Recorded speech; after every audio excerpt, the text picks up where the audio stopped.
Tapi kalau sekarang ini, kalau masalah yang ini emang ya si pelaku yang itu tidak baik-baik saja karena dia selalu dihantui hal-hal seperti itu.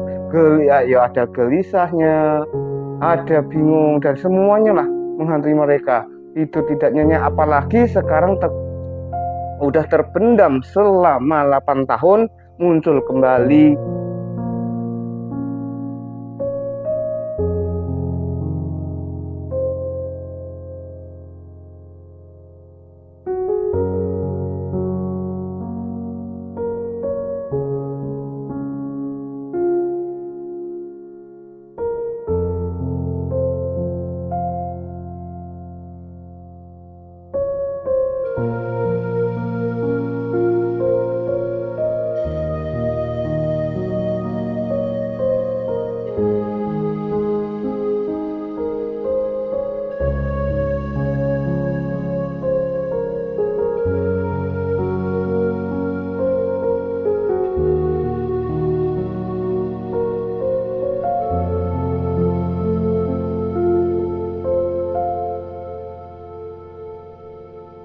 Assalamualaikum warahmatullahi wabarakatuh. Salam sejahtera untuk kita semua.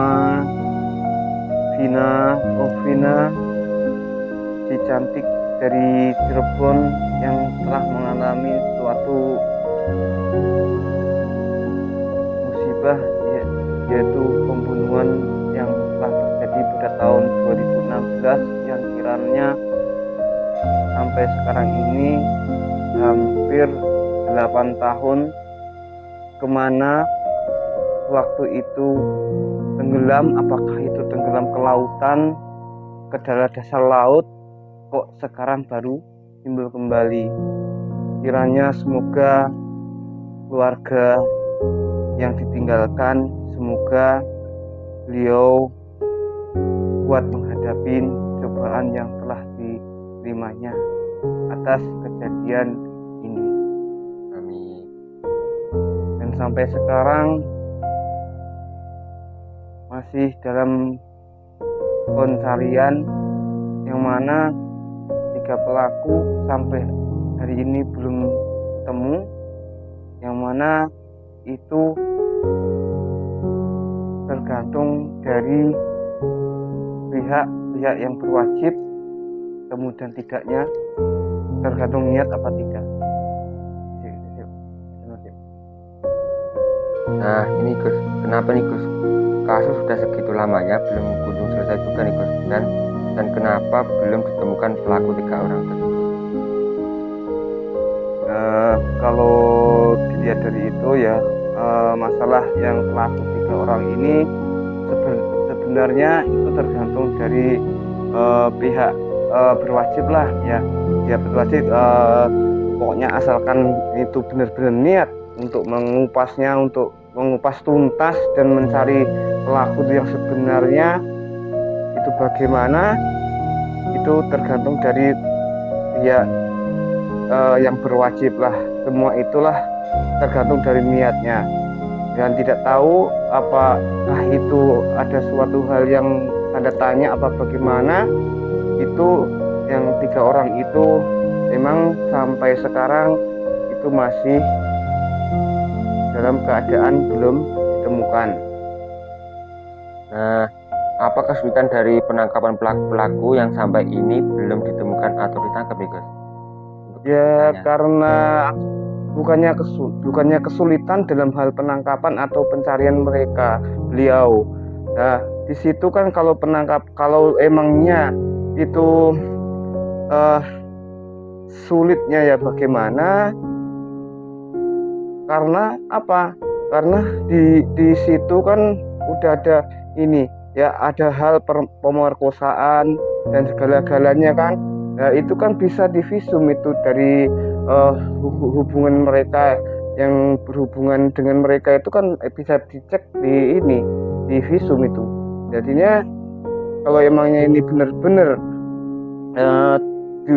diusut benar-benar, ya ini pasti akan ketemu gitu loh. Nah, untuk kuncinya di mana nih Gus DPO itu bisa ditangkap?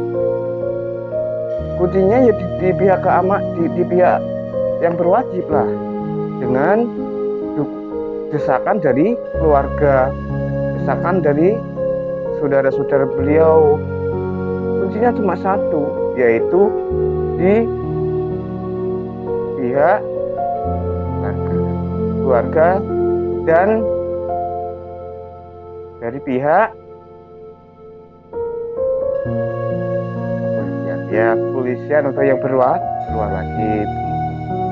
Nah, apakah kasus ini dapat terbuka dan dapat terselesaikan waktu ini juga nih Gus? Terbuka dan tidaknya itu tergantung dari pihak yang berwajib, sungguh-sungguh apa enggak, niat apa enggak. Kalau bersungguh-sungguh, kalau alasannya bagaimana, di situ kan ada katanya, di sini kan ada pembunuhan, ada pemerkosaan, ya kan? Kalau orang yang diperkosa kan pasti itu ada istilahnya air mani yang di situ. Ya air mani itulah yang di visum. Jadi nanti itu ketemu gitu. Bukan ini, nggak usah dibikin repot-repot. Itu semuanya itu adalah tergantung dari niat dan tidaknya gitu. Nah, untuk keberadaan pelaku tersebut saat ini berada di mana Gus? Kalau dideteksi yang belum ketemu nih Gus. Maksudnya yang 3 orang ini? Iya Gus ya. Yang 3 orang ini itu masih berada di wilayah Indonesia ini aja. Tapi kelihatannya yang satu itu udah nggak ada di Indonesia. Dia itu udah pergi dari Indonesia, jauh dari sini. Yang 2 masih ada di wilayah Indonesia. Nah, ini Gus, sebenarnya dalang utama dalam pembunuhan siapa di antaranya pelaku itu Gus? Sebenarnya dalam pembunuhan itu ini kan sebenarnya kisah suatu percintaan kan akhirnya membuat seperti ini kan. Ceritanya kan kalau mau dideteksi dari sini tuh kisah percintaan. Jadi ada ini ya kan, dia punya pacar gitu loh ya, langsung dia ada temannya yang naksir lagi gitu, akhirnya itulah akhirnya terjadilah cekcok dan semuanya itu terjadi seperti ini. Jadi yang kerok yang ini dia berinisial E.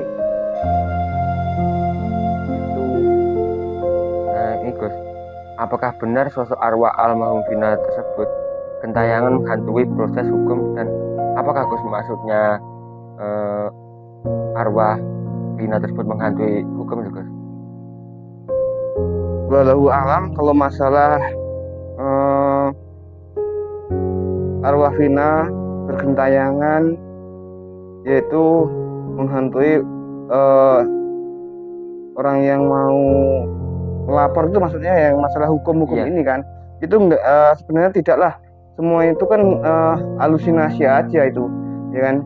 Jadi gini, banyak yang viral ya di situ, yang di media massa ada semuanya itu kan dimistisikan kena halusinasi ya kan. Ada yang bayangan ini dan ini ya kan. Tapi kalau sekarang ini, kalau masalah yang ini emang ya si pelaku yang itu tidak baik-baik saja, karena dia selalu dihantui hal-hal seperti itu. Ya ada gelisahnya, ada bingung, dan semuanya lah menghantui mereka. Tidak-tidaknya, apalagi sekarang udah terpendam selama 8 tahun, muncul kembali. Akhirnya beliau yang pelaku itu yang belum ditangkap, yang ada 3 orang lah belum tangkap, tapi itu istilahnya gelisah, semua bermimpi ini dan ini, ada ilustrasi mereka sendiri. Jadi ketakutan dengan perbuatan mereka sendiri gitu. Terus kiranya semoga kejadian ini dapat selesai dengan tuntas, jujur, adil, dan seadil-adilnya, karena ini ada suatu kendala yang kiranya menghambat proses hukum ini. Jadinya semua itu lancar dan tidaknya tergantung dari pihak yang berwajib. Akhir kata, kami dari Misteri Dua Dimensi undur diri. Assalamualaikum warahmatullahi wabarakatuh.